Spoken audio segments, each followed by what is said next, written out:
ফুটবলে স্পেনের নাম দেখলেই একটা শব্দ বারবার কানে আসে, টিকি টাকা।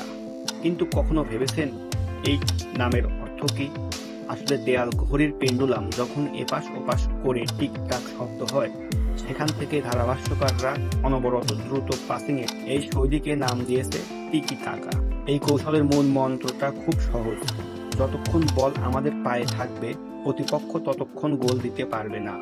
ছোট ছোট নিখুঁত পাস খেলে প্রতিপক্ষকে ক্লান্ত করে ফেলা এবং তাদের ডিফেন্সে ফাঁকা জায়গা তৈরি করে হঠাৎ ওয়ান টাচ ফিনিশিংয়ে গোল করাই হলো টিকি টাকার ম্যাজিক। 2010 বিশ্বকাপে স্পেনের ট্রফি জয় এবং বিখ্যাত কোচ পেপ গুয়ার্দিওলার হাত ধরে বার্সেলোনা এই স্টাইল পূর্ণতা পায়। আর এই টিকি টাকা দিয়েই স্পেন জিতেছিল 2010 সালের বিশ্বকাপ।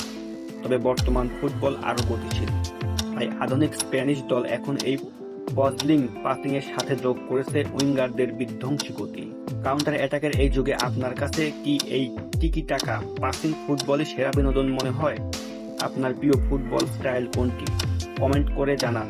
আর ফুটবলের এমন সব ইন্টারেস্টিং ফ্যাক্টস জানতে ফলো করে রাখুন।